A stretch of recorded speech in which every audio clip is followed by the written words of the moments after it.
Hi everyone and welcome, this is the Apostate Prophet. I hope you're all having a great week. Last week I talked about the Kaaba, how its actual origins are very different from what Islam tells us, and how it is not related to Abrahamic religion at all, but has a rather pagan background. Now I want to talk about one of the most important features of the Kaaba, the black stone. The black stone is a black rock at the eastern corner of the Kaaba. No one really knows its origin or what exactly it is, but Islam tells us again a story of the origin of this stone. The origins of the black stone are quite clouded in Islam. There are few stories regarding when and how the black stone came to Mecca. One is that it was given to Adam, but nothing is sure about that claim. What is accepted by most Muslims and Islamic scholars is that when Abraham was building the Kaaba, Ishmael went looking for a stone to place it at the corner. He couldn't find any stone, but while he was searching, the angel Gabriel brought Abraham a pure and white stone. That white stone is the black stone at the Kaaba today.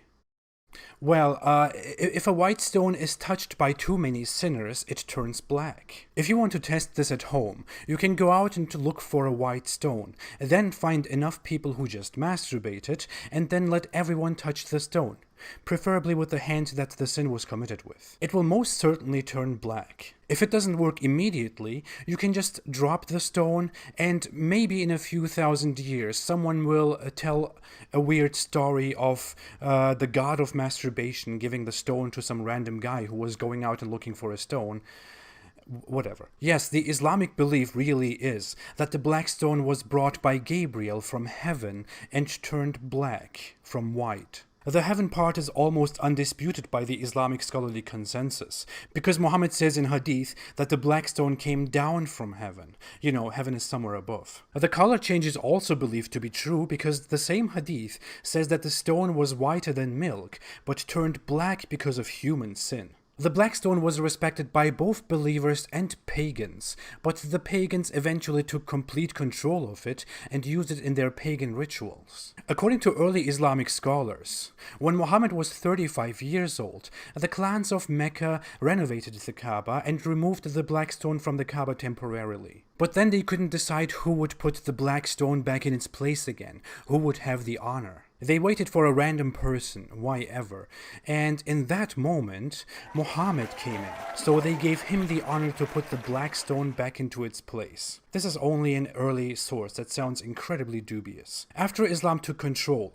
the black stone was destroyed several times by Muslims, heretical sects, and some other unknown people. Whenever it was destroyed, the pieces were cemented together and are held together by the silver frame around it. So in its current form, it is not a complete stone, but rather a shattered stone whose pieces are held together thanks to human effort. The Muslims did a terrible job at keeping such a holy thing safe. Now, according to un-Islamic, unbiased, and more reliable sources, the origin of the stone is neither Abrahamic nor heaven. It is found that the black stone was just venerated and worshipped by pre-Islamic Arab pagans. And the worship of objects was not very uncommon among Arab pagans. Neither was it uncommon among Semitic, non-Abrahamic people. And Arabs are considered Semitic people. Even according to early Islamic sources, the black stone was only one of many similar stones that were revered by pagans and symbolized their relations to God or gods. The stones were very often used to ask for fertility,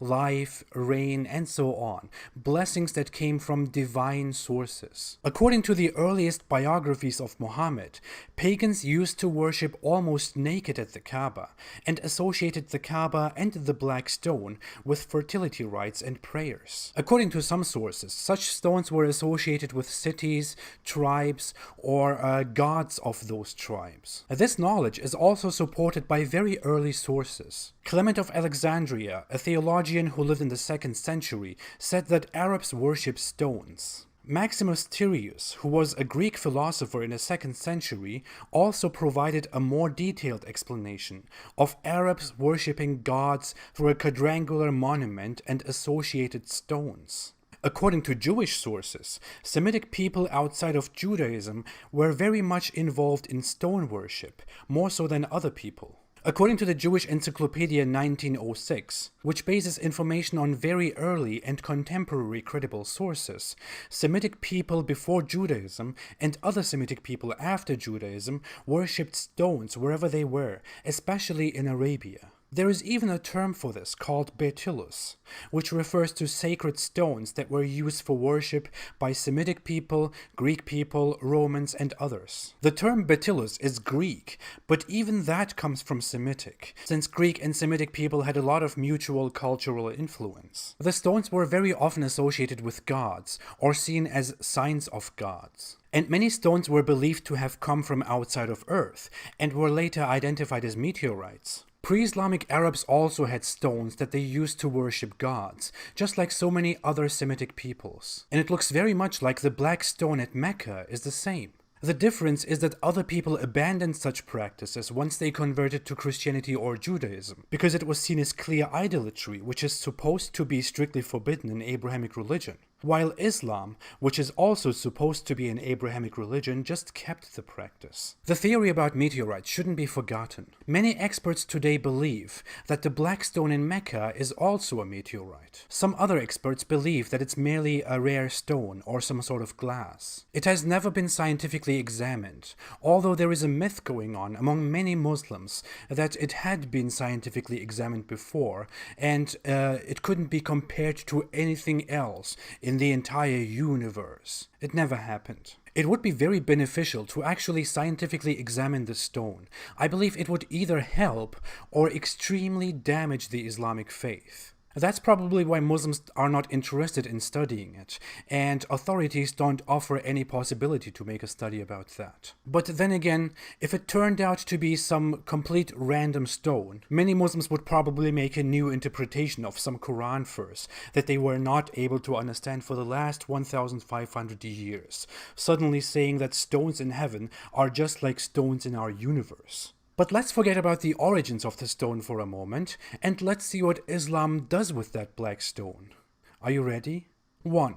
Touching and kissing the black stone. According to multiple hadith, when Muhammad arrived in Mecca, he touched and kissed the black stone, and then started doing the tawaf, which is the extremely pagan-looking practice of circling around the Kaaba. 2. Pointing at the black stone during worship. Whenever Muhammad passed by the black stone during his unexplainable circles, he would also point at the black stone and shout Allahu Akbar while doing so. I'm imagining that right now. Give me a second. 3. Hoping that the black stone will help you. The Messenger of Allah said about the black stone, "By Allah, Allah will raise it on the day of resurrection with 2 eyes by which it sees, and a tongue that it speaks with, testifying to whoever touched it in truth." This is why Muslims nowadays pay respect to the black stone, and hope that it will testify positively for them on the day of judgment. I really wonder how that would look with the current shattered form of the stone. 2 eyes on separate pieces and a tongue somewhere. Oh, okay, let's just stop. Let's be serious. Studying Abrahamic religion, then looking at such practices in Islam, Islam looks like a very non-Abrahamic, practically non-monotheistic, weird religion that was created by a pagan-influenced merchant in Arabia. So many Islamic practices and beliefs look like very simple pagan practices and beliefs. And going deeper into the Kaaba, the black stone and other things, it looks like Muhammad was not very familiar with what the Bible teaches, which his teachings are supposed to be based on. In fact, let me finish this video with a rather ironic Islamic narration that quotes Omar, Muhammad's very close friend, advisor, and second caliph. Omar came near the black stone and kissed it, and said, "No doubt, I know you are a stone, and can neither benefit anyone, nor harm anyone. Had I not seen Allah's messenger kissing you, I would not have kissed you." Be even smarter than Omar. Don't follow Muhammad's inventions. Because if you were familiar with Abrahamic religions and the origins of Islam, you would likely never do such practices that were adopted by Muhammad from pagan rituals. The black stone, another form of Islamic paganism. Thanks for watching. If you like this video, please don't forget to like, to subscribe, and to share. My videos are not monetized, so you can watch everything without any ads. If you want to support me and my cause, you can support me on Patreon. The link is below in the description. Thank you so much for every kind of support. We'll be together again next week. Have a great weekend. Thank you again, and stay away from Islam.